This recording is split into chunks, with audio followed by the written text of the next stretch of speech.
Muy buenas tardes a todos los asistentes y a los panelistas. Vamos a dar inicio con esta novena conferencia del ciclo internacional de conferencias en medicina veterinaria y zootecnia. Hoy nos es muy grato presentarles a la médico veterinario zootecnista, maestra en ciencias, Irma Janet Torres López. Ella recibió su grado de licenciatura en Medicina Veterinaria y Zootecnia en la Universidad de El Salvador y es graduada en la maestría en Biociencia Animal en la Universidad Federal Rural de Pernambuco, Brasil. Ha recibido cursos de capacitación y actualización en las áreas de epidemiología y salud del hato en la Universidad de El Salvador, así como cursos de diagnóstico de parásitos y uso de equipo PCR y citología diagnóstica en medicina veterinaria, tanto en universidades de Brasil como de El Salvador. También se ha capacitado en la clínica y cirugía en equinos en universidades ecuatorianas y salvadoreñas. Actualmente es docente de la Universidad de El Salvador, coordinando las disciplinas del laboratorio clínico veterinario, la clínica de equinos y la cirugía de especies mayores, e imparte asignaturas como propedéutica de especies mayores y enfermedades infecciosas en especies mayores. Bienvenida, doctora Irma Janet Torres. Muchas gracias por aceptar la invitación. Adelante, le damos la palabra.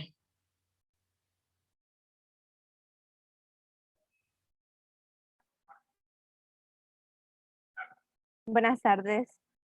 Gracias, doctora Tovar, por la introducción y gracias en general por la invitación a participar en este ciclo de conferencias. Y es para mí un gusto, un honor poder compartir un poco acerca de la experiencia que tengo y que he adquirido en el corto tiempo posterior a mi preparación.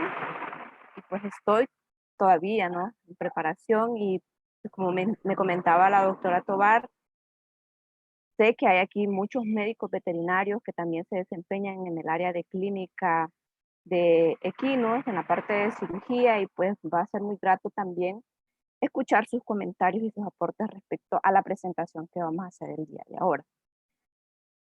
La publicidad que se hizo respecto al tema era con respecto a los factores predisponentes y fisiología del cólico, y he tratado de hacer un resumen con todo esto porque sí es amplia la información en ese sentido, y pues para no hacer demasiado larga la presentación, pues voy a resumir lo más que pueda. Me disculpan por unos ruidos que hay por acá, entonces si no escuchan alguno de mis aportes, pues ustedes me piden que lo repitan y con gusto yo repito, ¿no?, todo lo que sea necesario. Tengo algunos problemitas aquí con mi cámara, así que cualquier cosa me disculpan. Les voy a comenzar a presentar.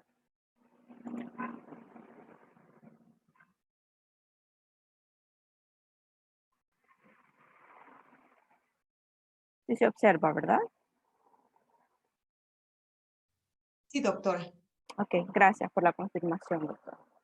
Entonces, como les decía, esta presentación es un resumen y tocar los factores predisponentes o desencadenantes del cólico, como lo comentábamos inicialmente con la doctora Tovar y el doctor Ordóñez, es necesario conocerlos para poder establecer un diagnóstico y pues que también consecuentemente nos va a ayudar a aplicar una terapéutica adecuada, ¿no? De igual forma, hablar de los aspectos fisiopatológicos, que profundizar en la fisiopatología del cólico también es un tema amplio, pero hemos tratado de abordar los puntos más importantes, ¿no?, que expliquen el porqué del desarrollo del dolor, por ejemplo, ante un cólico, y que pues eso ayuda posteriormente a seleccionar qué tipo de tratamiento vamos a darnos, terapéutico o quirúrgico. yo creo que en todas las regiones los propietarios de caballos y los médicos veterinarios consideran que en la clínica de equinos el cólico es uno de los problemas más importantes por la frecuencia, ¿no? Del aparecimiento en las diferentes propiedades, y pues es una emergencia, es una de las emergencias más comunes en la práctica equina. La epidemiología del cólico es bien variable, o sea, según cada país, los aspectos epidemiológicos del cólico van a variar, pero podríamos decir que más o menos de cada 100 caballos, 6 a 12 van a desarrollar por lo menos un episodio de cólico en un año, ¿no? Y solo un pequeño porcentaje de estos puede que tenga necesidad de una resolución quirúrgica, que podríamos pensar que la resolución quirúrgica se enfoca en la mayoría de los procesos de cólicos, cuando realmente no es así, sino que simplemente en un pequeño porcentaje. Obviamente esto no quiere decir que no tenga un importante índice de mortalidad, ¿no? Que el síndrome de cólico en general no vaya a tener un importante índice de mortalidad en la población equina en general. Pues todas esas variaciones en la causística, en los factores predisponentes, en los factores desencadenantes, es lo que hace como un poco difícil poder establecer un diagnóstico de qué está generando, qué está causando el cólico, y es ahí donde se nos dificulta, ¿no? Como médicos veterinarios, identificar a tiempo el por qué y poderlo corregir, ¿no? Aparte de que ciertas características propias de la especie también tienden a complicar un poco la situación de cólico, ¿no? Si nosotros estudiamos todo lo relacionado con el cólico equino, vamos a ver que existe una gran cantidad de factores que se relacionan con el origen de esta afección.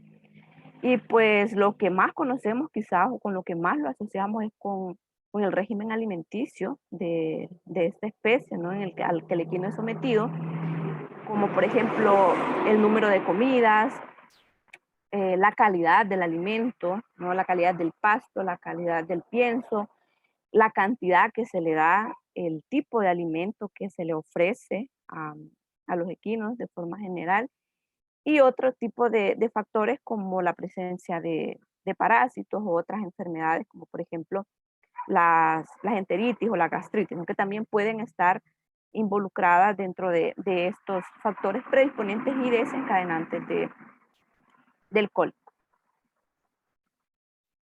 Vamos a comenzar definiendo qué es un cólico, que en sí es como, lo podemos definir como una manifestación de dolor abdominal en el equino, aunque el término cólico comprende casi 100 condiciones diferentes, ¿no? Que son reconocidas como condiciones que van a generar un dolor abdominal, ¿no? Y esto incluiría aquellas que pueden ser de origen intestinal o no, simplemente de que sean de origen abdominal. Y es ahí donde se clasifican, ¿no? Aquellos que son cólicos verdaderos o cólicos falsos. Se les dice falso porque no está relacionado con asas intestinales, entonces son aquellos cólicos que tienen un origen hepático, un origen renal o urogenital, ¿no? De cualquier otra región que no sea específicamente asas intestinales. Y los que están, sí, directamente relacionados con intestinos son los que vamos a denominar como cólicos verdaderos, y es el abordaje que le vamos a dar a esta charla. Generalmente al cólico se le conoce también como síndrome abdominal agudo, por lo menos acá nosotros así lo conocemos. Mucha literatura también lo menciona así como un síndrome abdominal agudo, pero sería una definición poco específica o no específica por la gran variedad de causas, ¿no? Y cursos que puede tomar, porque realmente puede tomar no solo un curso agudo, porque sí puede ser, pero también puede tener un curso crónico o un curso recurrente. Mencionando algunos ejemplos de un cólico de curso agudo, es aquellos causados, por ejemplo, por torsiones, vólvulos, el desplazamiento de las vísceras. Los crónicos pueden estar asociados con desbalances en alimentación que no se corrigen, que el animal presenta mejorías, pero como no se ha corregido ese desbalance alimenticio, entonces están siempre presentándose de manera crónica.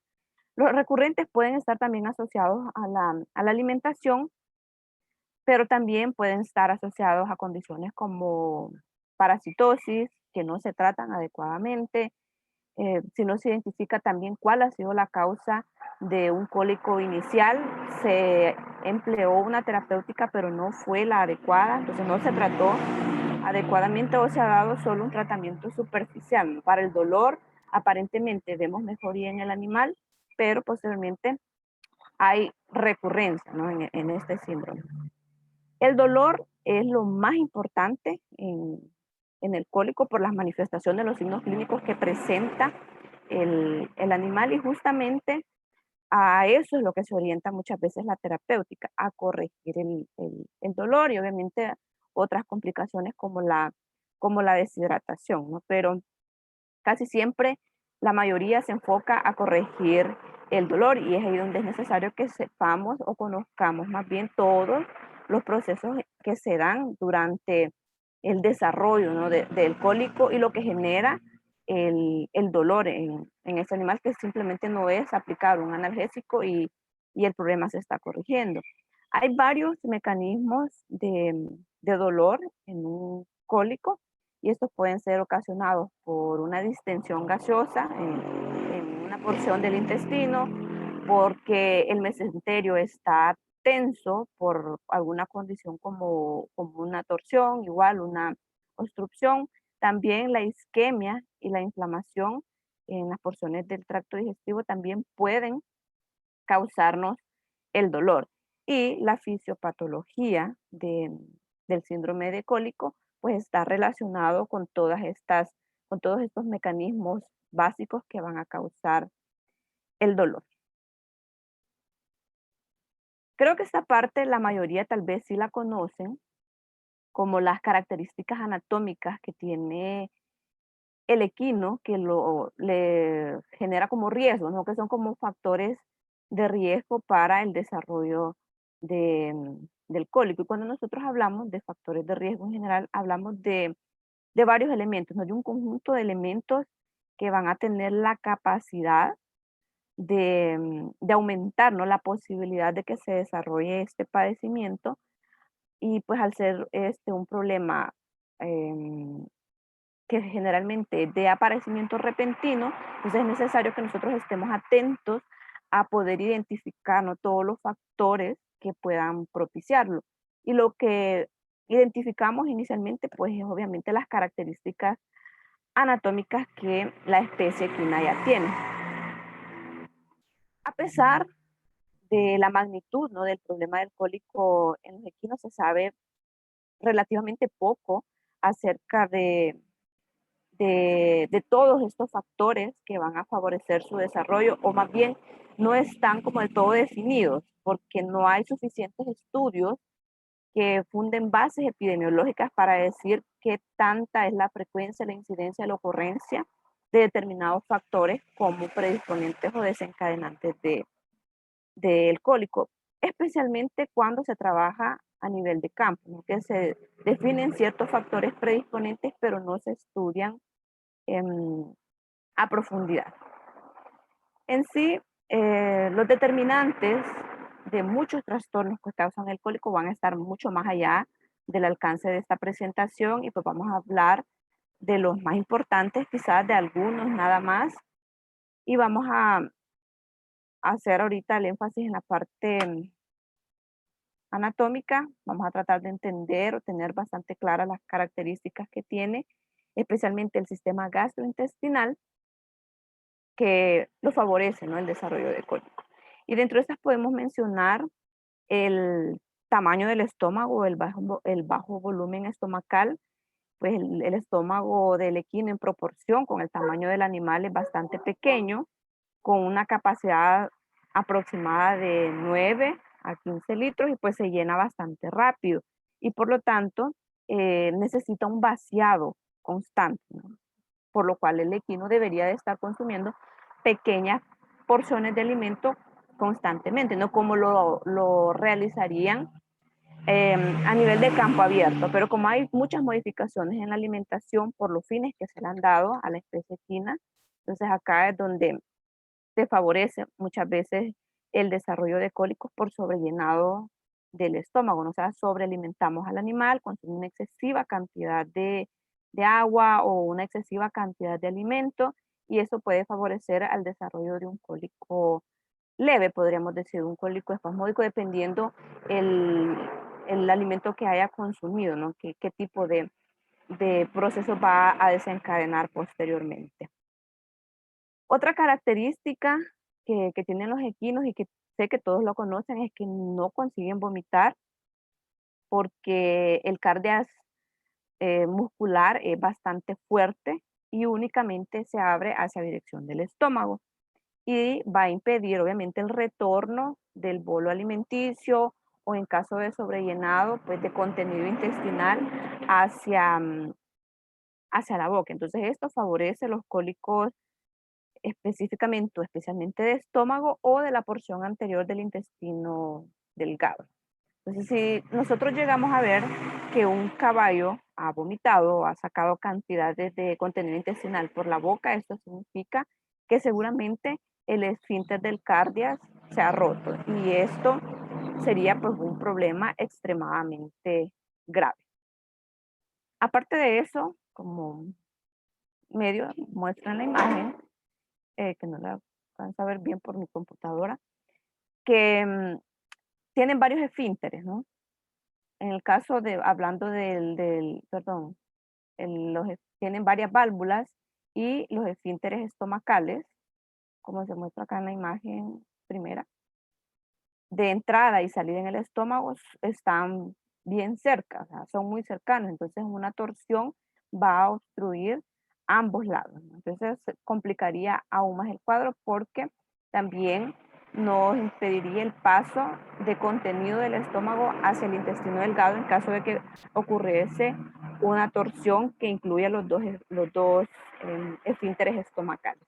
En el caso del intestino delgado, también es una característica que puede favorecer no alcohólico por el hecho que es bastante largo, dependiendo del tamaño del equino, puede variar entre 20, ¿no? Creo que hasta 30 metros, y de igual forma el mesenterio es largo, y esto va a favorecer a que se den torsiones, atrapamientos, y aparte de eso, en toda la porción intestinal, vamos a ver que hay muchas variaciones en el diámetro de su luz, ¿no? Que de repente va en una porción amplia, luego se une con una porción más estrecha, y esto tanto en el intestino delgado como en el intestino grueso. También las válvulas, tanto la válvula ileocecal como la secocólica son bastante pequeñas, ¿no? O estrechas, podríamos decir, y esto favorece a que también se desarrollen obstrucciones. Y esas son características anatómicas naturales que tenemos que tomar en consideración, y eso podría asociarse con las correcciones que podríamos hacer nosotros en la alimentación o las recomendaciones que podríamos hacer a los propietarios con respecto al manejo y a la alimentación. Vamos a mencionar ahora los factores predisponentes por sexo. Como les mencionaba, pues no hay demasiadas bases epidemiológicas para que sustenten al 100% todas estas asociaciones, pero por la experiencia de muchos médicos, pues sí se asocian ese tipo de predisposiciones. Quizás de forma general, la asociación con el sexo no ha sido como una cuestión consistente, ¿no? Que la hayan asociado con quejas de cólicos en los propietarios, pero hay ciertas cuestiones anatómicas que pueden favorecerlo, ¿no? Como en el caso del semental por una hernia inguinoescrotal del intestino, o las torsiones testiculares también, que esas, claro, ya están fuera del marco de un cólico verdadero, pero sí el hecho de que una hernia inguinoescrotal permite el paso de asas intestinales, entonces eso sí puede favorecer el desarrollo de una hernia, especialmente en sementales, ¿no? Estas hernias es importante que nosotros las identifiquemos a temprana edad para que podamos corregirlas quirúrgicamente, porque tiene que hacerse la corrección quirúrgica de la hernia para evitar a futuro que vaya a pasar, ¿no?, ese contenido intestinal a través de esa hernia, y pues que sería como que casi seguro que mientras exista la hernia, existe la posibilidad de que se estén presentando cólicos recurrentes en ese animal. En el caso de las yeguas, en las yeguas gestantes o las recién paridas, esas también van a ser propensas a desarrollar varios padecimientos asociados a cólicos, ¿no?, que pueden estar dentro de los falsos cólicos, como la torsión uterina o la endometritis, que de forma clínica nosotros podemos ver que hay signos como de un cólico en general, porque vamos a ver posteriormente que el dolor de cólico pues no es específico. Entonces, por eso nosotros asociamos dolores de otros orígenes también como que si fuese un cólico, pero pueden estar causados por una torsión uterina o por una endometritis en el caso de, de las yeguas, ¿no? En el caso de los cólicos verdaderos, también asociados a las yeguas, se cree que estas pueden tener un mayor riesgo de padecer cólicos por desplazamiento de colon o de vólvulo. Esto al final de la gestación, y también se ha asociado que puede aparecer durante la lactancia. Y pues también como que existe una mayor predisposición a la impactación por el poco espacio que hay ya al final de la gestación, ¿no?, en el último tercio de la gestación.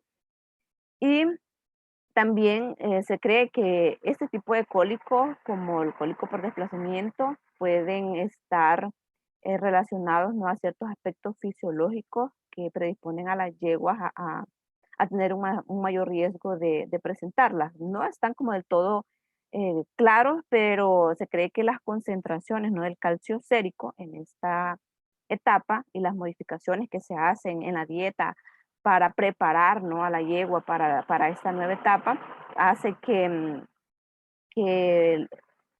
incremente el riesgo, ¿no?, de que vaya a padecer cólico, porque se modifica la alimentación para apoyar a la yegua durante la lactancia. Con respecto a los factores predisponentes relacionados a la edad, obviamente cólicos se pueden presentar en caballos de todas las edades, y lo que va a variar pues es el tipo de cólico que se va a desarrollar, pero de manera general podemos decir que se asocia o se puede presentar en animales de todas las edades. Hay estudios epidemiológicos que dicen que la mayoría de los tipos de cólicos pues se presentan en animales de edad media, arriba de los 4 años, pero hay ciertos tipos específicos de acuerdo a la edad, como en el caso de los potros recién nacidos, que pueden desarrollar un cólico por obstrucción, ¿no?, a causa del meconio que puede generar esa obstrucción a nivel del intestino grueso, además de que puede ser generado por una malformación genética que esté afectando, ¿no?, la función del tracto digestivo. En el caso de los potros lactantes, hay como cierta predisposición a cólicos obstructivos o cólicos por úlceras gastroduodenales, que muchas veces están relacionados con el consumo de alimentos, que no está en relación con su edad, que puede que sea un error del encargado del área de los equinos que esté proporcionando un alimento que no sea adecuado para la edad de ese potro, ¿no? En potros jóvenes, después del destete, pueden presentarse cólicos también por úlceras, ¿no?, por úlceras em, estomacales, porque generalmente desarrollan ciertos hábitos como el hecho de que sean traga aire o que desarrollan pica, que por lo general eso también está relacionado con el manejo que se le da a los animales. También en animales de una edad entre los 6 meses a los 6 meses, un año, em, pueden presentar eh, cólicos verminosos después del año, por lo general. ya los potros desarrollan cierta inmunidad específicamente al Parascaris equorum, que es el que está asociado, ¿no?, a los cólicos verminosos por obstrucción a causa de una cantidad masiva de este tipo de parásitos. En animales de 2 a 6 años, más o menos, se hace la asociación, ¿no?, porque realmente no son datos exactos que nosotros podemos decir y confirmar que 100% así es, ¿no?, porque cada equino tiene sus variaciones particulares, pero en animales de 2 a 6 años puede ser que los pequeños estróngilos, o como conocemos como ceatostomines o ceatostomas, también sean una de las causas de cólico, ¿no?, porque generalmente pueden causar una diarrea aguda, más cuando las larvas que están enquistadas o en un sistema de hipobiosis, ¿no?, que es una característica de los ceatostomas, van a emerger así de una vez o simultáneamente en un gran número, que tiende a acontecer en épocas de invierno, que es favorable para perpetuar el ciclo del parásito. Entonces tienden a desarrollar diarreas importantes y favorecer incluso una intussuscepción del intestino delgado. Antes se asociaba mucho la presencia de los estróngilos, ¿no?, principalmente el estróngilo vulgaris, por el hecho de que durante su migración podía llegar a obstruir ciertos vasos sanguíneos que eran importantes en la irrigación del intestino y causaban necrosis, ¿no?, por la obstrucción de la irrigación. También se asociaba la presencia de gasterófilos en el estómago, esto principalmente en animales adultos, pero esto varía mucho también con la región y actualmente el Strongylos vulgaris poco ha sido identificado en estudios epidemiológicos de parasitosis en, en los equinos. En los caballos adultos o equinos adultos, la causa más común tiende a ser la sobrecarga gástrica, los cólicos espasmódicos, que por lo general son los más comunes que se van a presentar, o sea, en mayor porcentaje en los equinos, ¿no?, los cólicos espasmódicos, que en la mayoría de los casos está asociado a la fermentación de alimentos. También en animales adultos podemos ver torsiones intestinales, cólicos por impactación, como les decía. Estos son estudios que asocian un poco, pero no es del todo confirmado que pues así sea, ¿no?, en estas etapas. En el caso ya de equinos quizás de 7 a 9 años, pueden estar un poco más predispuestos al atrapamiento en el foramen epiploico, pero de igual forma no es de todo elucidado y en estos casos el intestino delgado es donde se queda atrapado en el foramen epiploico y el aporte sanguíneo de esta sección de intestino que se queda atrapada en el foramen epiploico em, se ve disminuido y la única solución para esto es la cirugía, ¿no? Tratar de retirar esas asas intestinales que quedaron atrapadas en ese foramen. En el caso de animales viejos, se asocian los lipomas o las neoplasias y se cree que son un poco más comunes ya en animales que tengan una edad arriba de los 15 años y esto puede favorecer por la forma, ¿no?, como vemos en la imagen de abajo, de esos lipomas o esas neoplasias, ¿no?, que puedan favorecer que envuelvan vísceras y también favorecer las torsiones. Ah, también acá. Podemos mencionar algunas predisposiciones por raza también, como en el caso de las razas pesadas, ¿no?, donde se incluyen los caballos de tiro, como el caballo belga, el percherón, que van a ser más predispuestos a desplazamiento de colon, a lo cual se asocia a otros factores como la amplitud de su cavidad abdominal y pues ese también es un tipo de cólico bastante grave porque únicamente va a ser solucionado a través de cirugía. Creo que es un pequeño, en ese pequeño video se logra ver, ¿no?, el desplazamiento de la flexura pélvica hacia el lado derecho, que es lo que se ve más favorecido en las razas de tiro, como les decía, razas pesadas, perdón, que se le asocia en algunos casos por la amplitud de su cavidad abdominal. En el caso de las razas, de la raza árabe, que hay varios estudios epidemiológicos que lo han identificado o lo han asociado en la raza con un mayor riesgo de cólico, y el significado de esta quizás no esté bien definido, o sea, no es del todo conocido, pero se puede asociar quizás a las prácticas de manejo de la raza árabe. Los puras sangre tienden a ser un poco más enérgicos, entonces necesitan un manejo diferente.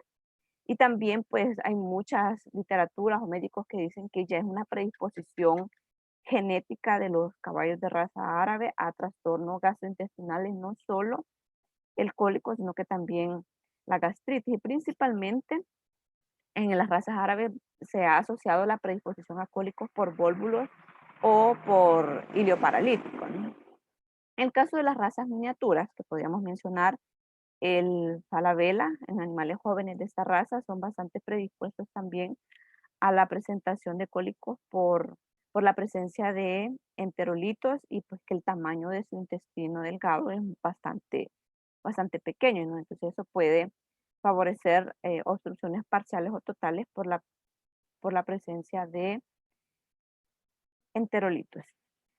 En el caso de caballos de sangre fría, que es un caballo que pertenece a los caballos de pura sangre, podríamos decir, como les decía, tienen un temperamento diferente, entonces el manejo es diferente. Perdón, esos son los caballos de sangre caliente. Los de sangre fría son los que tienen un temperamento más estable y tranquilo, ahí corrigiendo ese dato, perdón.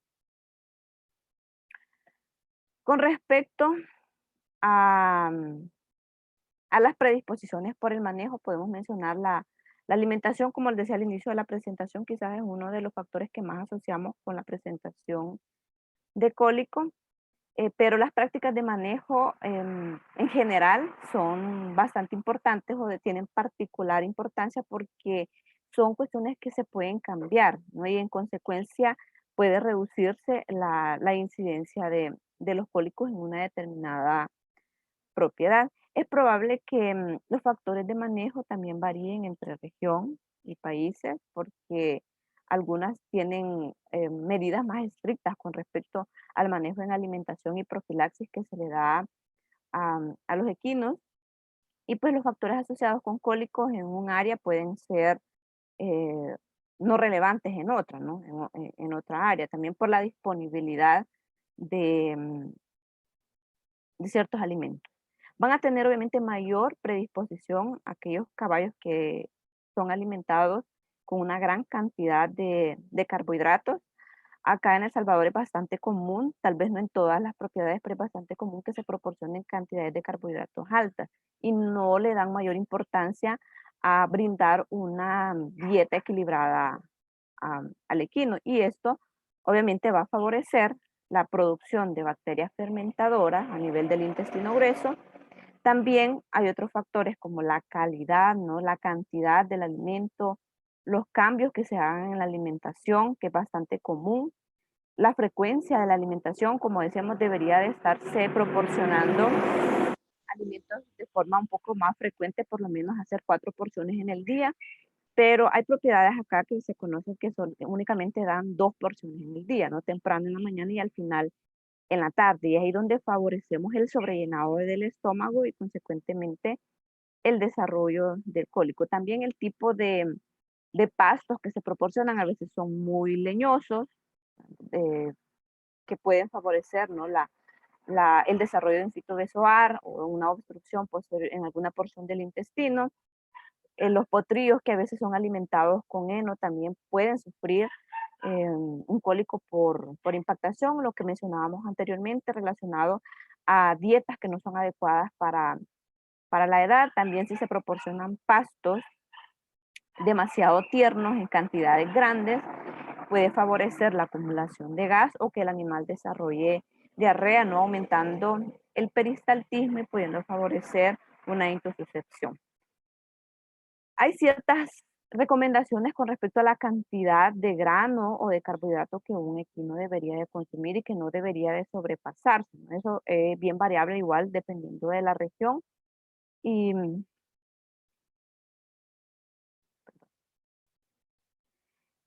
muchos propietarios o personas que manejan equinos creen que los tipos de concentrados que se manejan o que se comercializan son siempre seguros, perdón, de darse de manera libre, ¿no? A los caballos, pero siempre hay que tener en consideración, ¿no? Que el consumo excesivo de estos puede favorecer el desarrollo de los cólicos y un cólico, pues consecuentemente desarrollar una endotoxemia y una laminitis, ¿no? Que también se asocia al consumo de granos. Con respecto al propósito o las actividades a las que se destina el equino, también esto puede estar asociado con la predisposición al cólico porque, por ejemplo, el ejercicio intenso obviamente va a generar estrés en el animal, deshidratación general en el animal, puede favorecer la deshidratación del ilio y consecuentemente el desarrollo de un ilio paralítico. También dependiendo del tamaño del animal y el tipo de actividades que realice, se puede favorecer eh, los desplazamientos, ¿no? Dependiendo de qué tan intensa sea la actividad que hagan. Y se ha comprobado también que los animales que son mayormente sometidos a ejercicio desarrollan más estrés y esto los predispone también a la gastritis. Y la gastritis también puede ser un factor predisponente de cólico. Cuando se hacen cambios de actividades repentinas, por ejemplo, la restricción del ejercicio o el cambio, ¿no? de un animal de estar libre en el campo a pasar a confinamiento estricto, puede favorecer a un cólico, ¿no? Porque aumenta el riesgo de cólico también por estrés, porque podemos favorecer que se presente pica o la aerofagia, ¿no? Aquello que conocemos como caballos traga aire.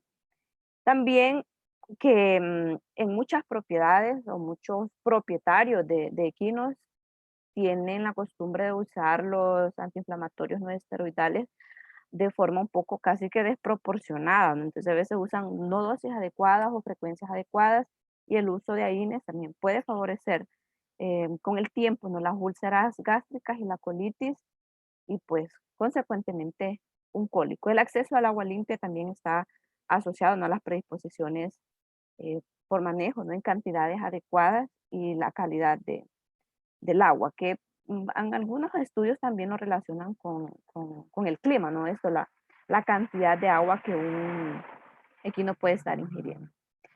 Con respecto a los factores asociados a la medicina preventiva, que tampoco está del todo documentado que esté asociado al 100% entre el cólico, pero de igual forma la misma experiencia de otros médicos, ¿no? Que lo asocian, por ejemplo, la frecuencia de la atención dental que se le da al equino, se cree que cualquier trastorno que pueda presentarse que vaya a afectar la masticación de los alimentos va a predisponer a ciertas formas de cólico, como por ejemplo retenciones a nivel de colon por fibras de alimento muy grandes y como todas esas problemas dentales pueden causar que el animal no mastique bien por el dolor o por la asimetría, entonces esas partículas grandes son las que van a favorecer esas retenciones a nivel de colon. Con respecto al control de parásitos, podemos decir que en general, pues si nosotros aplicamos o si el propietario aplica un buen programa de control de parásitos, pues se va a disminuir en gran medida el riesgo de cólicos directamente relacionados a eso, ¿no?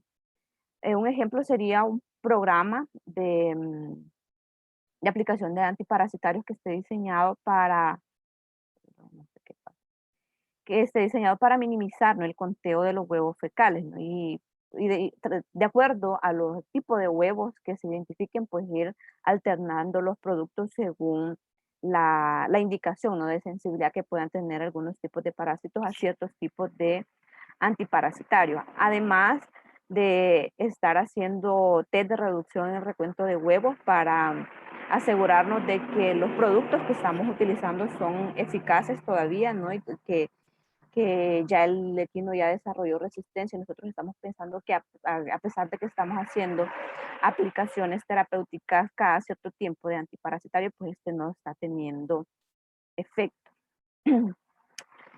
Las teniasis, principalmente asociados a la especie anoploséfala, también están asociados a cólicos espasmódicos, también a impactaciones ileales en ciertos estudios que se han realizado en países en países del Reino Unido, perdón, y pues es posible que algunas aras, de acuerdo a los estudios de parasitosis que haga, pues necesiten enfocarse más en este tipo de parásitos, ¿no?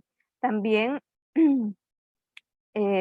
tomar en consideración el tipo de antiparasitarios que nosotros vamos a utilizar y que sean eficaces contra las larvas de los ceatostomas, ¿no? Si nosotros utilizamos un buen producto y sabemos que no hay resistencia, pues entonces eso también nos va a ayudar a disminuir la incidencia de cólico asociado con los ceatostomas, que la mayoría de estudios que se han realizado con respecto a la resistencia antiparasitaria, pues asocian a los ceatostomas y a los paráscaris, donde el ceatostoma es el que ha desarrollado más resistencia, especialmente a el febendazol, que los estudios lo demuestran así, aunque hay una gran cantidad de productos pues, que son considerados bastante eficaces todavía para el tratamiento de las larvas enquistadas de ceatostomas. Se carece en sí de una evidencia epidemiológica consistente que nos muestra que cualquier antelmíntico de forma particular vaya a predisponer o vaya a prevenir del todo, ¿no? un cólico, pues, en relación de un antelmíntico con otro, ¿no? Pues obviamente esto no está del todo elucidado y puede estar relacionado con la presencia de resistencia que hay ya a algunos productos y la especificidad que algunos tengan, ¿no? A tratar ciertos parásitos. De igual forma, la presencia de resistencia a los antiparasitarios varía mucho por regiones. Entonces, cada país o cada región debe estar actualizada con este tipo de estudios para que podamos nosotros, como médicos, ¿no? E investigadores, siempre poder dar información acerca de qué productos todavía pueden ser eficaces en el control de los parásitos, ¿no? En el caso de los cetostomas, pues como decíamos, van a favorecer los cólicos espasmódicos, que no son cólicos del todo graves, ¿no? Que son cólicos que se pueden solucionar, pero también pueden favorecer a la intoxicación que mencionábamos por el hecho de que pueden causar diarrea.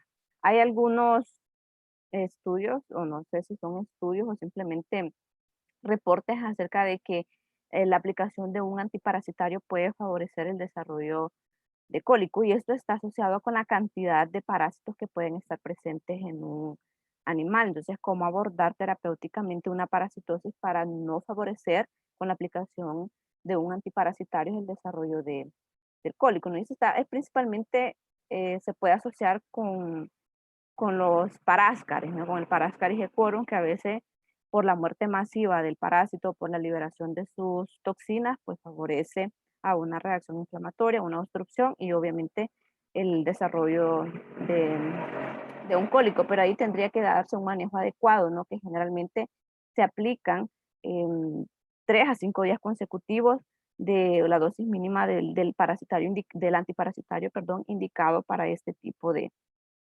parásitos, pero en esa parte no vamos a profundizar.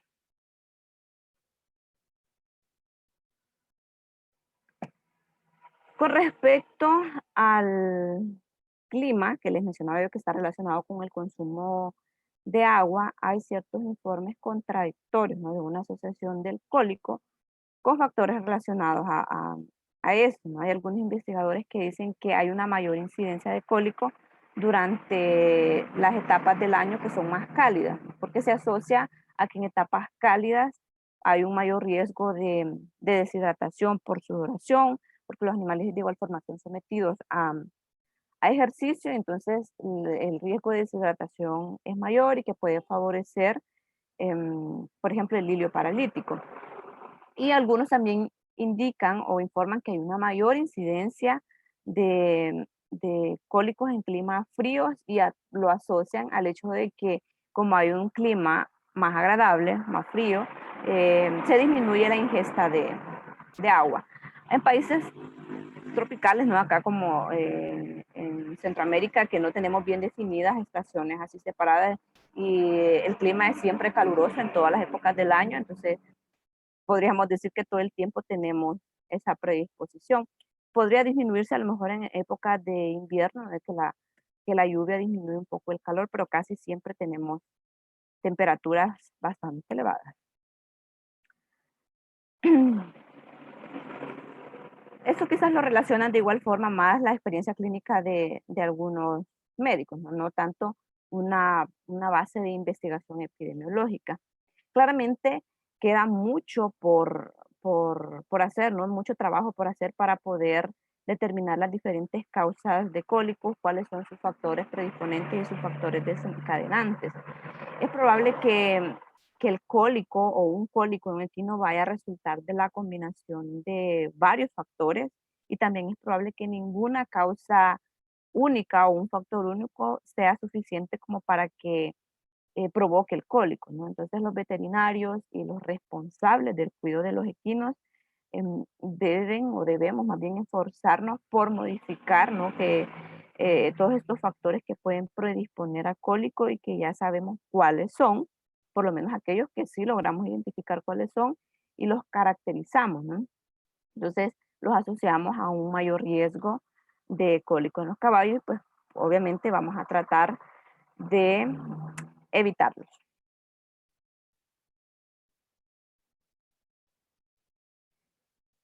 Todo lo que mencioné anteriormente relacionado a factores predisponentes, eh, obviamente dependiendo también de la porción del tracto digestivo va a haber ciertas... ¿Cuál es la que pusiste? Apúntala ahí mejor, porque se vuelve a ir.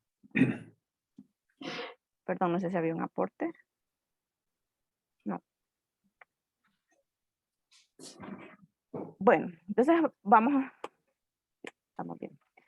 Vamos a abordar esta parte de la fisiopatología, como les decía, igual es toda una parte bastante resumida, pues preparé una presentación más o menos para 1 hora, no para que no fuera tan extensa y tediosa. Entonces, para que nosotros podamos definir la fisiopatología del cólico, debemos conocer, como mencionamos al inicio, cuáles son las causas del dolor, y dentro de esas podemos mencionar, ¿no? Que está, ya decíamos, la distensión intestinal por acumulación de gas o de espuma o de alimento, la isquemia que se puede generar en los intestinos a causa de una torsión, de una obstrucción, y también las distensiones o la tensión que se puede generar en el mesenterio, por ejemplo, asociado siempre a una torsión, por ejemplo. El dolor abdominal se puede diferenciar en 3 tipos. El dolor visceral, el dolor parietal, que es el mismo dolor somático, y el dolor ¿Qué signo es? referido. Atención. Perdón, no sé si hay un micrófono activado por ahí. Como les decía, los 3 tipos de dolor, ¿no? El visceral, parietal y el referido. El dolor visceral es el que se observa con mayor frecuencia en los casos de cólicos y se refiere a un dolor que no es específico y que es poco localizado. Más bien no se logra definir dónde está localizado, ¿no? Y se va a dar como resultado de cualquier afección a nivel de vísceras, incluyendo los intestinos. La respuesta del caballo a este dolor es moverse excesivamente, intensamente, en un intento de tratar de eliminar, ¿no? Esa incomodidad que le genera. Por otro lado, el dolor parietal, ese ya es un poco más localizado y puede ocurrir también en respuesta a ciertas enfermedades que vayan a afectar principalmente el peritoneo parietal. Tanto el dolor visceral como el dolor parietal pueden presentarse en episodios de, de cólico, ¿no? En el caso del dolor referido, pues raramente se reconoce un episodio de cólico en los equinos, ¿no? Y cuando hablamos del dolor referido es aquella respuesta de una zona corporal que indica que existe un dolor en una zona que es lejana, a donde nosotros la estemos observando, pero que se relaciona, ¿no? Con otro punto de origen, ¿no? Es decir, que es como la manifestación de una extensión, ¿no? De la sensación dolorosa que hay en un punto específico, diferente al lugar de origen, ¿no? Donde se creó la lesión. Podríamos mencionar que es un ejemplo que, no, como les digo, no pasa en el caso del dolor por cólico de equinos, pero un dolor referido podría ser el dolor que siente una persona en su brazo en un infarto, ¿no? Un infarto al miocardio que se manifiesta como un dolor en el brazo inicialmente. Es por mencionar un ejemplo, que no tenemos dolor referido en el caso de el dolor en los cólicos. Los estímulos causantes del dolor se llaman noxas y estas son detectadas por receptores sensoriales específicos que los llamamos nociceptores. Los nociceptores son identificados como fibra C y fibra A delta y responden obviamente cada una de forma selectiva de acuerdo al tipo de estímulo que se genera. En el caso de la fibra C, estas son las que median las sensaciones dolorosas que conocemos como sordas o poco localizadas, que son la respuesta en el dolor visceral, ¿no? Entonces, se estimulan las fibras C y estas se encuentran en ciertas regiones como el músculo, el periósteo, también en el peritoneo parietal y las vísceras. Por eso son las que captan, ¿no? Esa sensación de dolor a nivel de las vísceras intestinales. Las fibras A median ya el dolor agudo, ¿no? El dolor repentino y que es bien localizado y pues que sigue alguna forma de sensación de dolor. Y pues estas fibras A delta no están presentes en las vísceras y pues no van a percibir las sensaciones de dolor que el caballo va a manifestar en el caso de cólico. Por eso, al carecer de estas fibras en las vísceras, en este sitio no se percibe como un dolor cortante, por decirlo así, un dolor bien específico, sino que es dolor general poco específico porque simplemente tenemos las fibras C que identifican el dolor visceral. También la inflamación, ¿no? Puede causar dolor visceral por mecanismos que están eh, del- eh, directa o indirectamente relacionados, ¿no? Pues a disminuir los umbrales en algunas terminaciones nerviosas. También la isquemia puede causar dolor porque aumenta, ¿no? Las concentraciones tisulares de algunos metabolitos alrededor de ciertos nervios sensoriales, ¿no? Y pues también se cree que esa isquemia puede disminuir el umbral de dolor a ciertos estímulos nocivos. Vamos a explicar un poco acerca de cómo se da el comportamiento de la fisiopatología en el cólico por una distensión abdominal que se presenta en la mayoría de los casos, ¿no? Una distensión abdominal por aumento en la fermentación, hay distensión por obstrucción, hay distensión por vólvulo y pues entonces la fisiopatología va a ser similar en ciertos puntos para todos los casos. Entonces, por lo general, como les decía, la distensión intestinal se va a dar por un aumento de la fermentación, ¿no? Por el tipo de alimento que se le está ofreciendo al animal, el tipo de alimento que ha ingerido. Y pues si hacemos una descompresión adecuada, la aplicación de productos terapéuticos de forma adecuada, pues los controlamos. Pero si ya se trata de un caso de obstrucción, una torsión, un vólvulo, pues ya el enfoque es diferente. Entonces nosotros sabemos que en la región proximal, ¿no? Del intestino donde se dio la obstrucción, va a haber esa distensión donde se va a acumular no solo gas, sino que también secreciones, líquido, contenido intestinal. Y con toda esta distensión, la pared del intestino y el mesenterio se van a estirar y pues lo que va a estimular, ¿no? La fibra C para que se capte la sensación de dolor. Las venas de la pared del intestino delgado se van a comprimir a medida que va aumentando, ¿no? Esa presión luminal y pues van a aumentar la presión hidrostática capilar, consecuentemente se va a aumentar también la tasa de filtración capilar. Y si esa filtración capilar en el intersticio va a superar la eliminación de líquidos ya en el flujo linfático va a favorecer el desarrollo de un edema tisular y pues una secreción que va a ir netamente hacia el intestino. El problema de esta pérdida de fluidos, ¿no?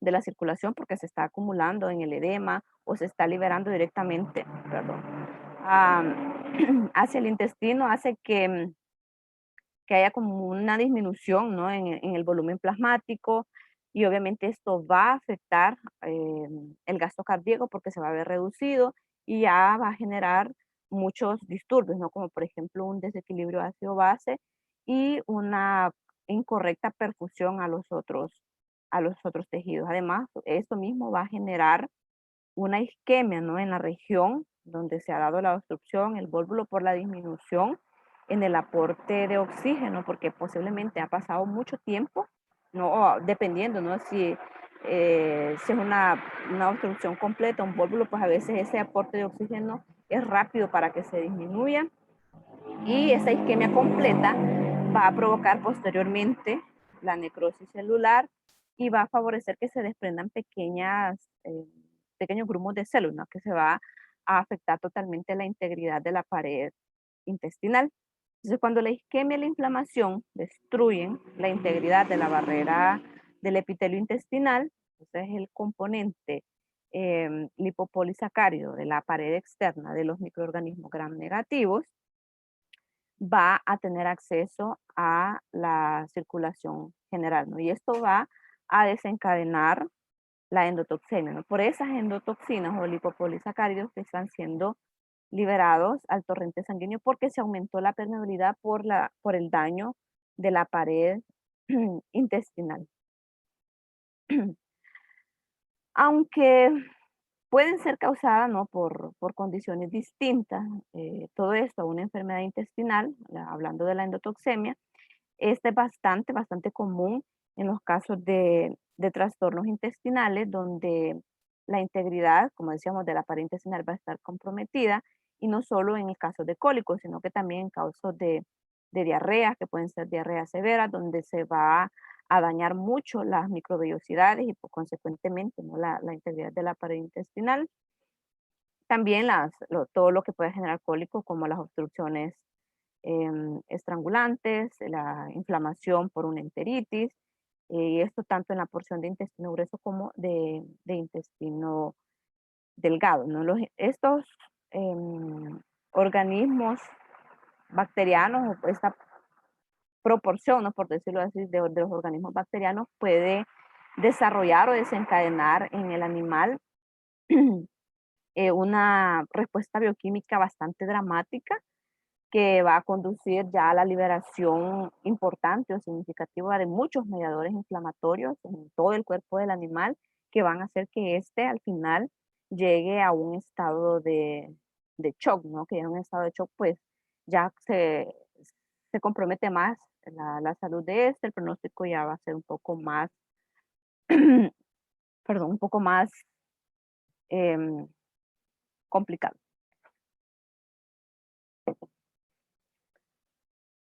Bueno, entonces decimos el animal entra en un shock por la misma endotoxemia, por la gran cantidad de sustancias que se liberan en respuesta a esta. Entonces el animal entra en shock y toda esa situación, toda esa endotoxemia, toda esa liberación de sustancias a la perfusión sanguínea, perdón, a la circulación sanguínea, va a afectar la perfusión de algunos tejidos, va a desencadenarse otros problemas, como por ejemplo las anormalidades en la coagulación sanguínea, que incluso puede desarrollarse una coagulación intravascular diseminada y llevar al animal a la muerte. La endotoxemia también se ha implicado en el desarrollo de la laminitis, que creo que muchos conocen ese aspecto, y pues es algo que debe de evitarse en la mayor medida posible en los casos de, de presentación de los cólicos, ¿no? Porque como les decía, no solo el cólico, sino que también otras afecciones intestinales pueden favorecer el desarrollo de la endotoxemia. Como mencionábamos, la inflamación puede también desencadenar esa sensación de dolor a nivel de los intestinos, y esa puede ser primaria, ¿no? Como una afección inflamatoria primaria, como una enteritis, o secundaria como resultado de la pérdida del suministro de sangre, las estrangulaciones, los desplazamientos, todo aquello asociado con el cólico. Y como ya hemos eludido un poco, pues estos eventos desencadenantes del cólico pueden estar mal definidos en la mayoría de los casos por las limitantes diagnósticas que tenemos muchas veces, ¿no? Por lo menos nosotros acá tenemos muchas limitantes diagnósticas y también la poca especificidad de las manifestaciones de dolor, porque como les decía, puede presentarse tanto dolor visceral, parietal, y el caballo va a manifestar solo la inquietud, ¿no? Que esa sabemos nosotros que sería la indicación de dolor, pero no podríamos nosotros identificar si está relacionado con una inflamación primaria o secundaria. Esta inflamación también puede provocar un dolor visceral, ¿no? Por sustancias que directamente causan dolor, que se acumulan en casos de la inflamación intestinal, como por ejemplo los leucotrienos, la histamina, las prostaglandinas, o también por pérdida en el aporte sanguíneo, que eso sería, ¿no?, lo que ya conocemos como la isquemia. Y también se ha demostrado en caballos y en otras especies animales que el dolor y las respuestas relacionadas, ¿no?, con el sistema nervioso intestinal tiene ciertos efectos negativos sobre la motilidad intestinal. O sea que la misma respuesta del dolor hace que el sistema nervioso dé otra respuesta que disminuye la motilidad intestinal. Entonces, esta disminución de la motilidad intestinal empeora el cuadro de cólico en el animal, ¿no? A pesar de que del potencial de esa cascada de eventos que hemos mencionado, ¿no? Que se pueden intensificar a sí mismos porque, como decimos, la misma respuesta inflamatoria puede dar un mensaje al sistema nervioso para que este mismo disminuya la motilidad.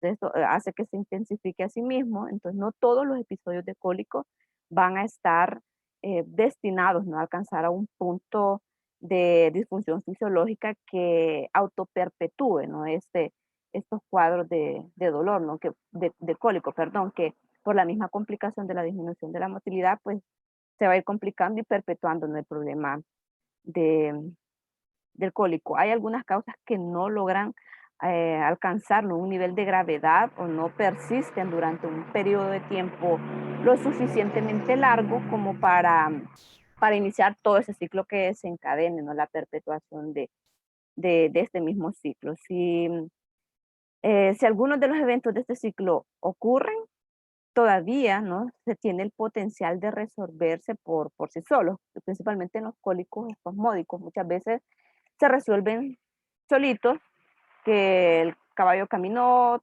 tomó agua o el ejercicio favoreció el vaciado del estómago, entonces eso hizo que pasara, ¿no? Entonces se resolvió por sí solo sin ningún tipo de intervención, o se solucionan con intervenciones relativamente simples, ¿no? Que a veces simplemente con la descompresión o con la intubación nasogástrica es suficiente para que se solucione el problema, ¿no? Y ya no se sigue perpetuando la disfunción intestinal, ¿no?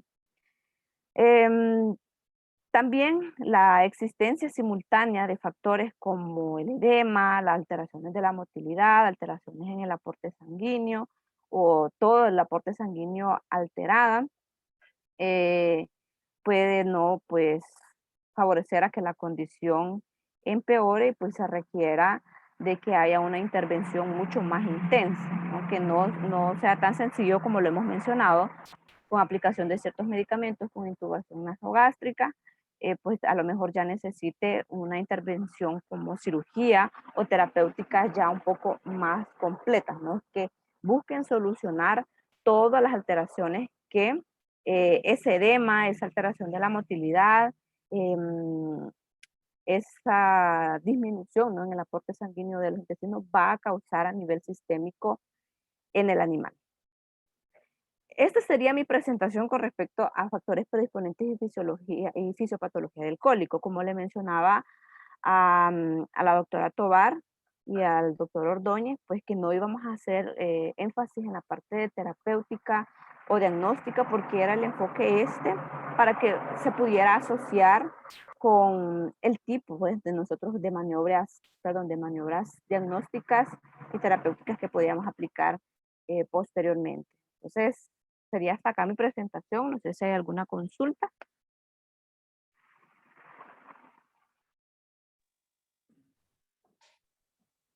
Sí, doctora. Aquí en el chat tenemos tenemos varias preguntas. La Ujú. primera es, ¿qué son los ciatostomas?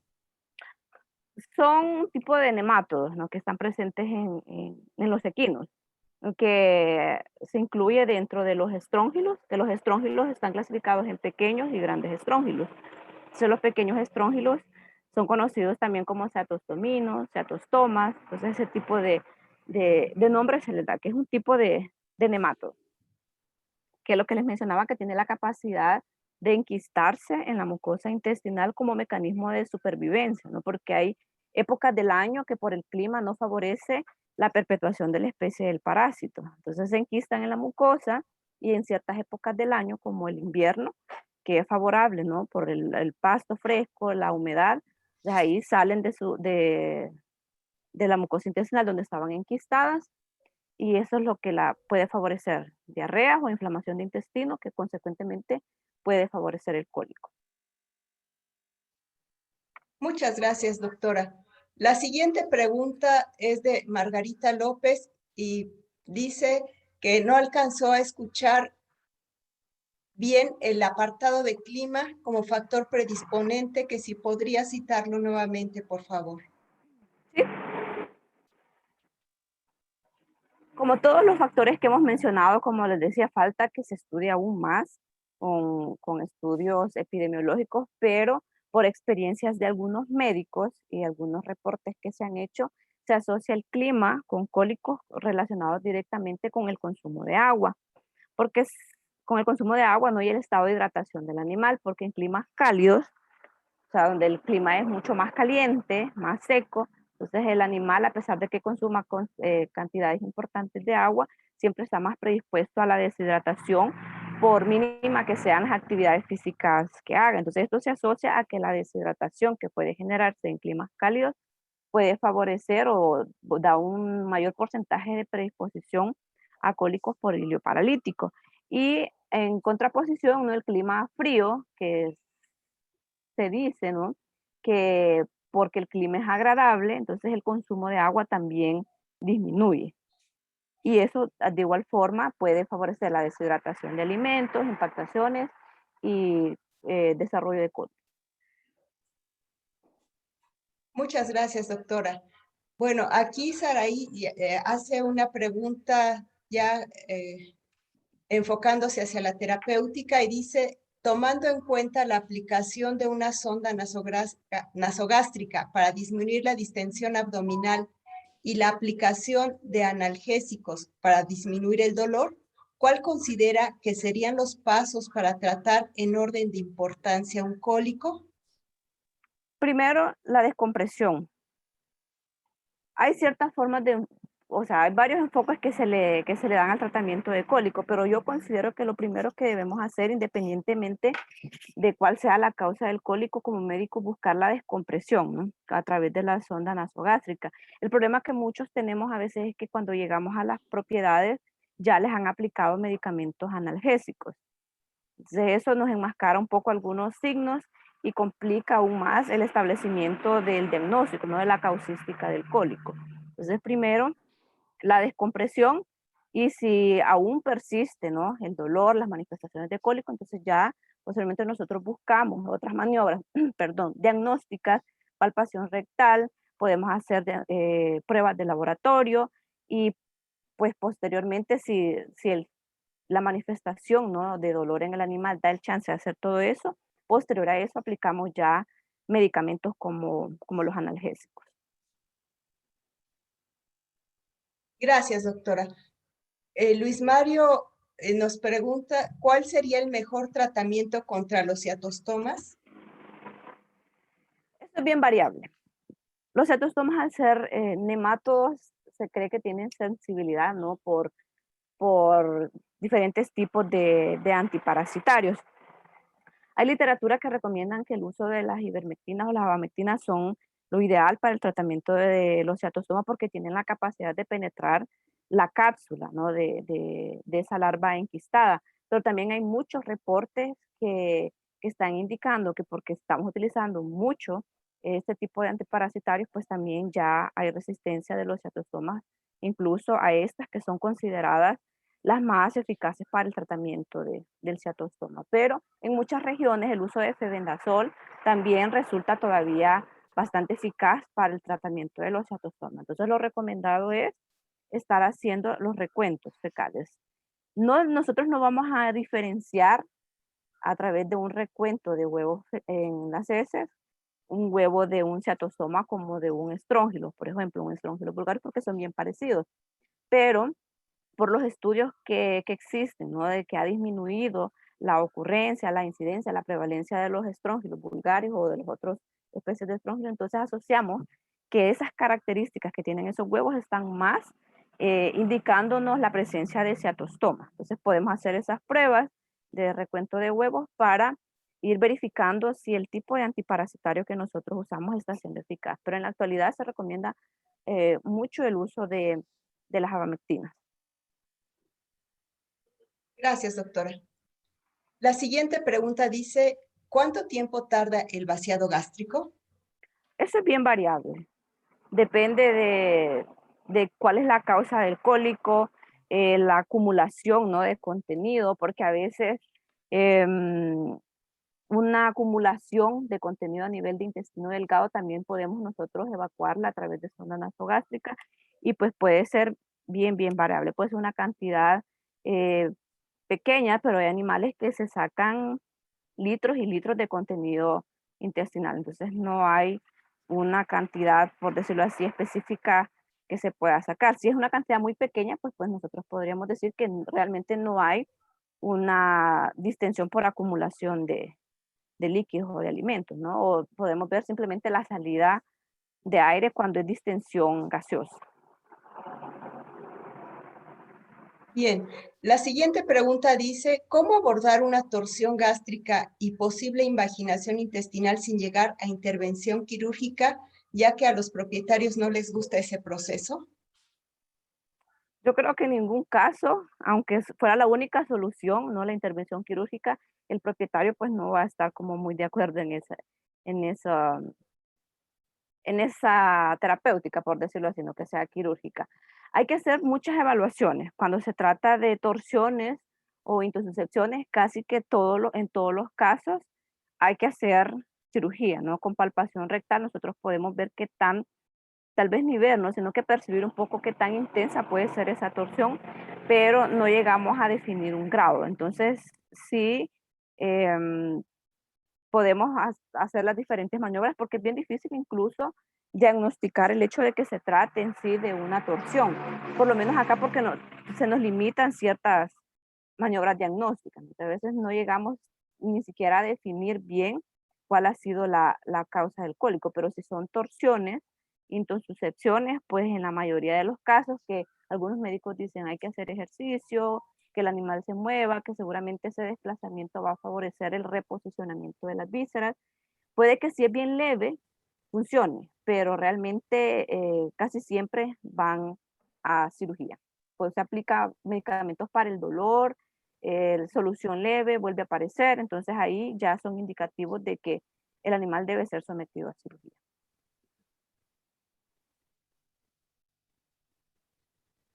Bien, la siguiente pregunta dice, ¿cuál sería el tratamiento de emergencia con cólico por impactación alimenticia?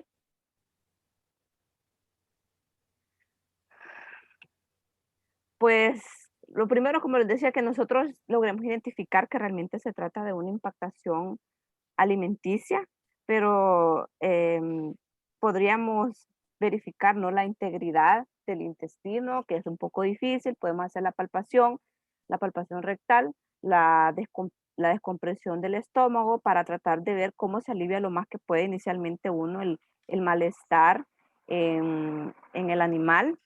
Se pueden utilizar lubricantes, pero como les digo, habría que identificar realmente qué tan grave es la situación, ¿no? Si hay situaciones como por ejemplo en impactaciones por arena o tierra, que se pueden aplicar algunos aditivos en los alimentos para favorecer, ¿no?, la salida de eso, como decía, los lubricantes.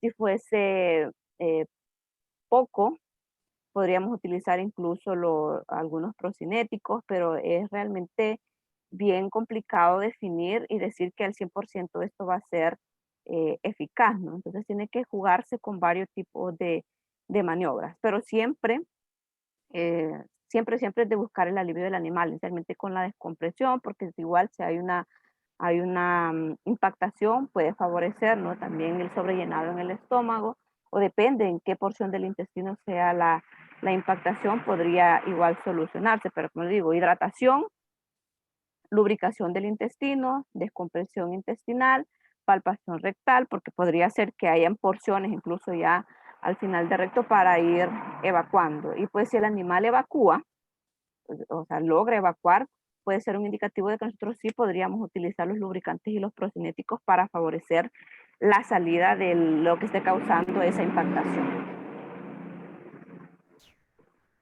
Gracias, doctora. Bueno, vemos que las preguntas o muchas de ellas van enfocadas a la terapia del cólico. El tratamiento. Y Sí. bueno, en realidad no fue este el tema, pero vamos a leer algunas. Preguntan que qué analgésico prefiere utilizar en un cólico, si la meglumina de flunixin o la fenilbutazona.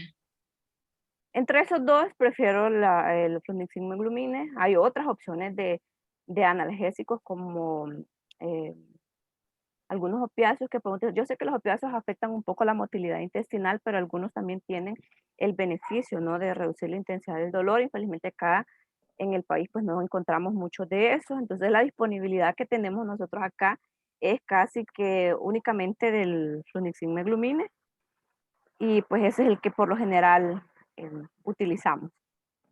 Hay muchas otras opciones de medicamentos analgésicos, pero teniendo ciertas consideraciones, incluso, incluso hay algunos médicos o literaturas que recomiendan el uso de silacina, ¿no? Pero la silacina claramente puede tener ciertos efectos también contradictorios para controlar el dolor por cólico, pero con respecto al flunixin meglumine y a la fenilbutazona, prefiero el flunixin meglumine.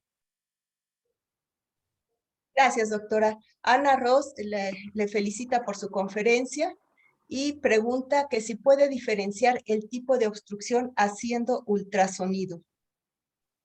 Eso varía mucho, ¿no? Depende de la experiencia de cada médico.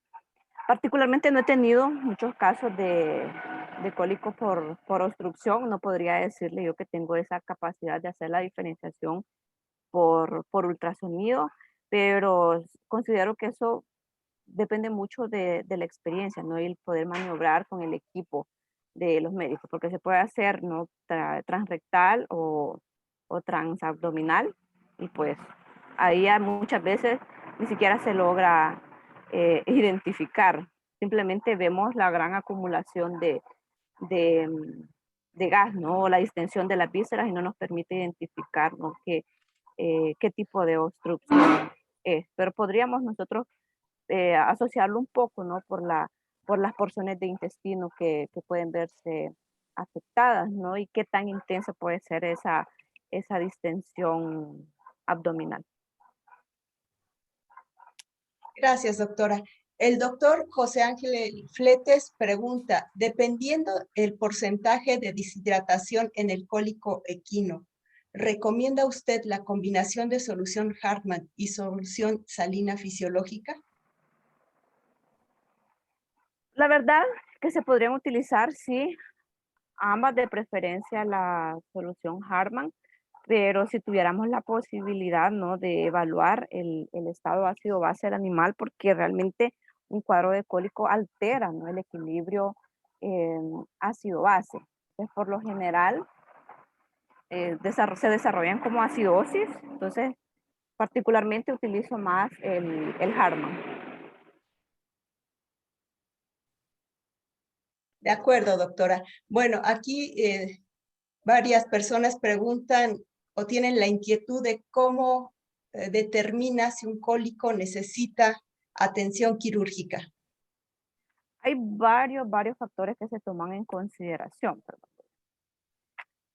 O sea, la respuesta del animal, ¿no?, al tratamiento, si nosotros estamos aplicando ciertas maniobras terapéuticas, ciertos medicamentos, y aún así, ¿no?, persiste el dolor en el animal, la intensidad del dolor va aumentando, entonces ahí podríamos nosotros ver como un indicativo de que hay necesidad ya de cirugía, el caballo no está evacuando, hay distensión abdominal.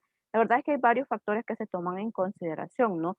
La evaluación de líquido peritoneal también, que nos puede indicar el proceso inflamatorio y, por ejemplo, el hematócrito, ¿no?, que esté demasiado elevado también nos puede indicar las proteínas plasmáticas, que nos pueden indicar, ¿no?, de que el proceso inflamatorio no está cediendo, entonces ahí nosotros podríamos tomar la decisión de una cirugía. Claro que se deberían de hacer muchas más evaluaciones, ¿no?, radiografías, ultrasonografías, palpación, para tratar de definir cuál es la causa de ese cólico, pero realmente de acuerdo a las manifestaciones que el animal esté presentando, ¿no?, y a la experiencia, de acuerdo a los cólicos que ya ha tenido anteriormente, usted puede definir y decidir, ¿no?, si necesita cirugía o no. Como decíamos, los que son cólicos quirúrgicos no son los desplazamientos de colon, los vólvulos, las obstrucciones completas,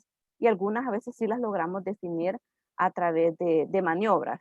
Pues otras se complican un poco y si vemos que el caballo no va cediendo a ciertas terapéuticas, entonces ahí podemos nosotros tomar la decisión de llevarlo a cirugía. Bien, doctora. Aquí hay mensajes felicitándola de la doctora Rosemary Barreto de Perú y de los doctores Jaime González y también del doctor Josué Edmundo Pineda. Gracias. Y de otros compañeros más que no alcanzo a ver su nombre. Bueno, hay otras preguntas relacionadas con la terapia, pero vamos a dar paso a la intervención de los panelistas. Doctor Eugenio Bravo, ¿desea hacer algún comentario? Sí, doctores, muy buenas noches a todos los de la sala, compañeros panelistas, y felicidades a la doctora Irma Janet por su presentación. Este tema, sin duda, es un tema que da para un seminario. En una charla es muy poco poder abordar tantas cosas. Y debido al tema que hoy era el enfoque, los factores predisponentes del cólico, en algunos lugares llaman factores predisponentes, en otros causas, en otros factores desencadenantes. Sin embargo, es indistinto la forma en que se les llame, pero yo creo que el factor más importante predisponente de cólico es el factor especie, ya que el caballo como tal, basta llamarse caballo para ser causa de cólico. Número uno, antes que cualquier otra causa, ya que yo nunca he visto una gallina revolcarse de cólico o un cerdo que se atraganta y luego se pone a dormir las horas a digerir su alimento y nunca ha tenido un problema de cólico o que se retuerza de cólico. Entonces, creo que yo la causa número uno de cólico es la predisposición de especie. Y como bien la doctora lo tocó ampliamente, todos los factores como especie que lo predisponen a sufrir el cólico. Después, todos los factores que habló la doctora, me gustaría agregar nada más los factores sobre la altura sobre el nivel del mar como un factor predisponente, ya que, por ejemplo, en la Ciudad de México, que estamos a 2.300 metros sobre el nivel del mar, la incidencia de cólico es muy alta. En el Valle de México comparado, por ejemplo, a las costas del país, donde están a los 100 metros. Recuerdo el hipódromo de cuando operaba en Aguacaliente, en Tijuana. Pues allá me hablaban los colegas y compañeros que yo visitaba a veces, caballerangos o entrenadores, que allá tenían una incidencia muy baja de cólicos. En el Valle de México tenemos una incidencia muy alta de cólicos por la altura. También, como bien lo dijo la doctora, el clima, las estaciones del año cambian mucho. Cuando empieza la temporada de lluvias en el Valle de México, aumenta mucho la incidencia de los cólicos. Y en la época del otoño-invierno tenemos incidencia de cólicos, pero mucho las impactaciones de colon menor principalmente y las de colon mayor menos. También el factor de raza y actividad, que bien lo mencionó la doctora, yo no sé si van correlacionados la actividad con la raza, pero yo creo que sería más la raza, porque en los caballos de raza pura sangre inglés, que son más nerviosos y que son de carreras, que es una actividad muy estresante, se sufre mucho más la incidencia de cólicos que en un caballo de pura raza española que desarrolla la doma clásica o la doma de la alta escuela, o en los caballos de salto que también son altos incidentes de cólicos. No sé exactamente si sea por su raza o por la actividad. Aquí hay una correlación que habría que diferenciarla con otros estudios. Pero, por ejemplo, los parásitos, conozco y he sabido de caballos que nunca han probado un desparasitante, caballos de baja estima en campo, y cuando se les hace un análisis coproparasitoscópico, tenemos que salen altamente infestados o están altamente infestados y consecuentemente no han padecido cólicos.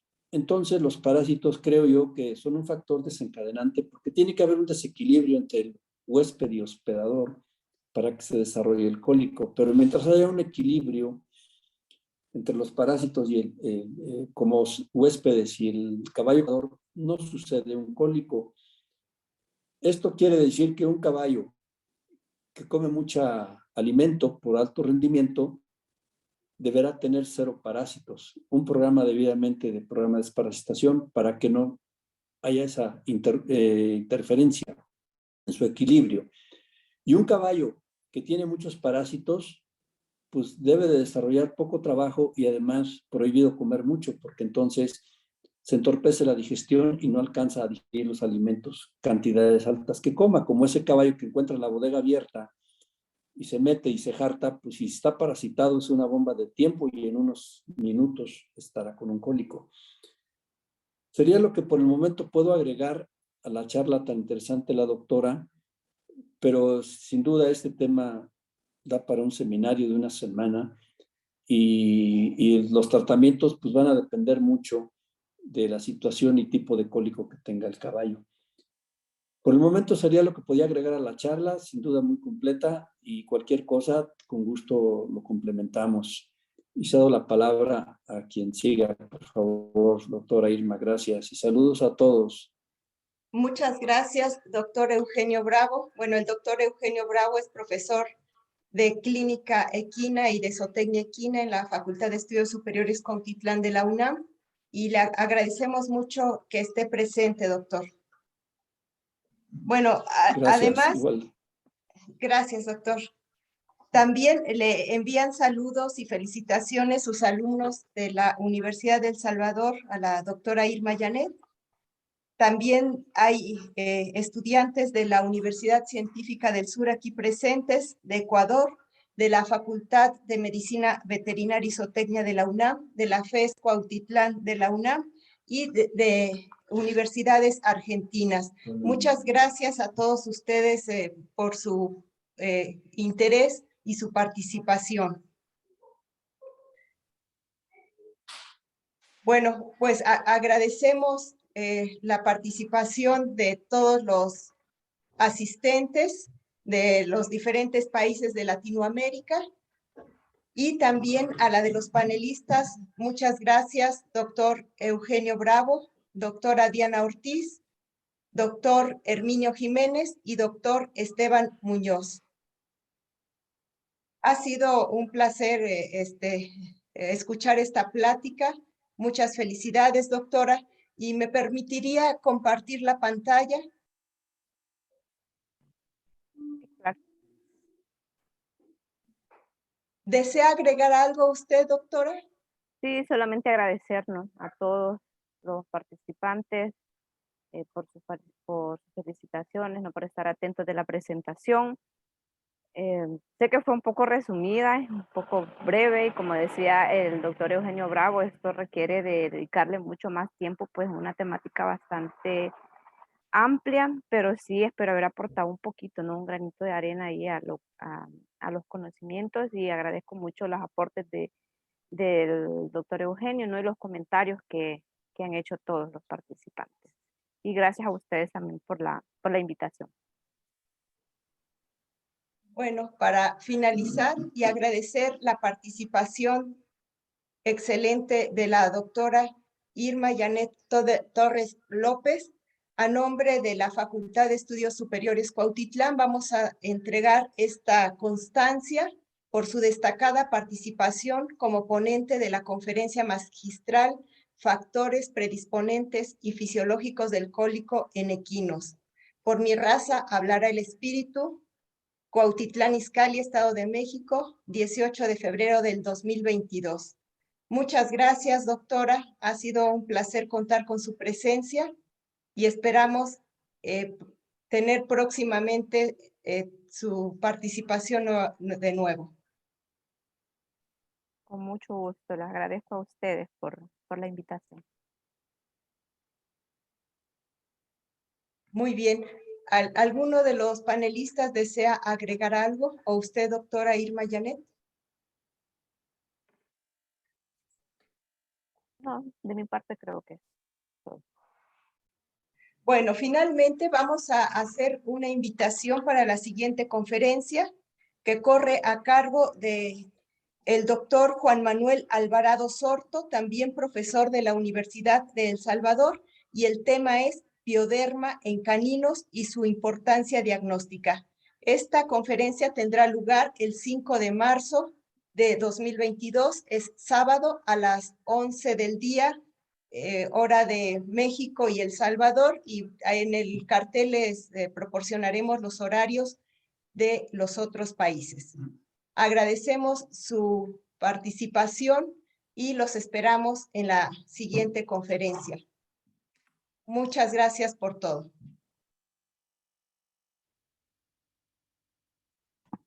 A usted, doctora Irma, a ustedes, señores panelistas, muchísimas gracias y un saludo fraterno desde Cuenca, Ecuador. Gracias por este espacio y gracias a los panelistas y felicitaciones a los organizadores. Éxitos en todo.